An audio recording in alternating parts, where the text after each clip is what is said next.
May nauusong gupit ngayon na Vietnamese fade. Nakikita na natin yung ganitong klaseng gupit noong una eh. Pero yung gagawin nating gupit ngayon is Filipino fade. Medyo mahirap yung sinasabi nilang Vietnamese fade na yun. Kaya kung ano lang yung makaya natin, kung ano lang yung ma-share ko sa inyo, yun na lang muna. Siguro sariling version na lang muna itong fade na to. So ginamitan natin yan ng number 2 na clipper guide sa gilid. Siyempre, sinusuportahan natin ang suklay. Tinutulak lang natin yung buhok dito sa middle part para mapasama na rin sa puputulin ng ating clipper. Burst fade yung version na gagawin natin sa ganitong klase ng pagkakagupit. Siyempre, ginamitan natin ng trimmer sa ilalim. Hindi na lang nakita sa ibang video dahil nag-blurred na naman yung camera natin. Nag-automatic blurred kaya yung ibang part hindi na natin naisasama sa video dahil medyo masakit sa mata kapag nag-blurred. Ang ginawa natin dyan, nilagyan natin ng temple. At syempre, gumamit tayo ng 1.5 na clipper guide. Abay, kumakanto rin naman, no? Parang Vietnamese fade din naman. Kaya lang yung version natin sa burst fade.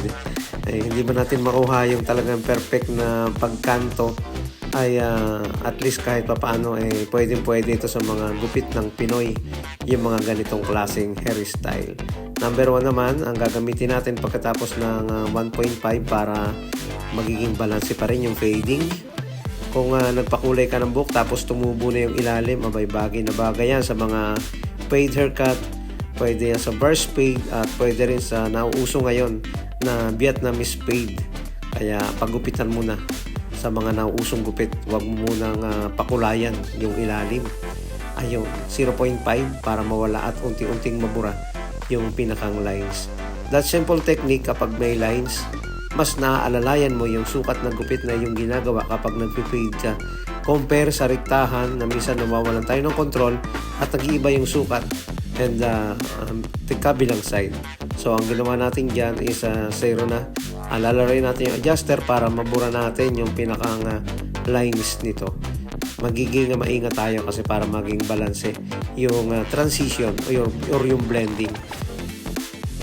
Medyo maabala lang talagang gumupit ng ganito dahil iniingatan natin na mawala yung biglang pagkaanto ng kanyang buhok. Isa ring part ng art ng passion yung paggugupit ng mayroon tayong ginagawang design sa buhok para maingatan natin yung proper na pag-curve dito sa itaas na bahagi. Kailangan maingat tayo at maisabay natin sa mga nauusong gupit ngayon. Hindi man natin makuha yung mga katulad ng mga mahuhusay na barbero, at least nakakakuha tayo ng mga idea kung paano natin gagawin ito. Sabi nga, everyday learning, everyday is improvement. Kailangan pag-aralan natin araw-araw yan para mas humusay pa tayo sa ating ginagawa.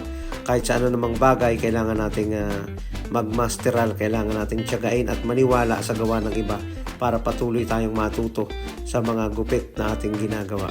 Kahit matagal na tayong nagugupit, kailangan open tayo sa mga bagong kaalaman. Ayun. Siyempre, kailangan nating tanggalin yung mga maliliit na dark spot at pwede rin yung ganitong pamamaraan kung meron kayong matalas na trimmer, marunong kayong mag-control sa paggamit nito, ay makakabura kayo ng mga maliliit na dark spot. Kaya kung gusto mo ng ganitong klaseng burst fade, abay magpakulay ka muna. Siguro after 1 month, pagupitan mo na yung gilid. At pwede ka sa ganitong klase ng gupit.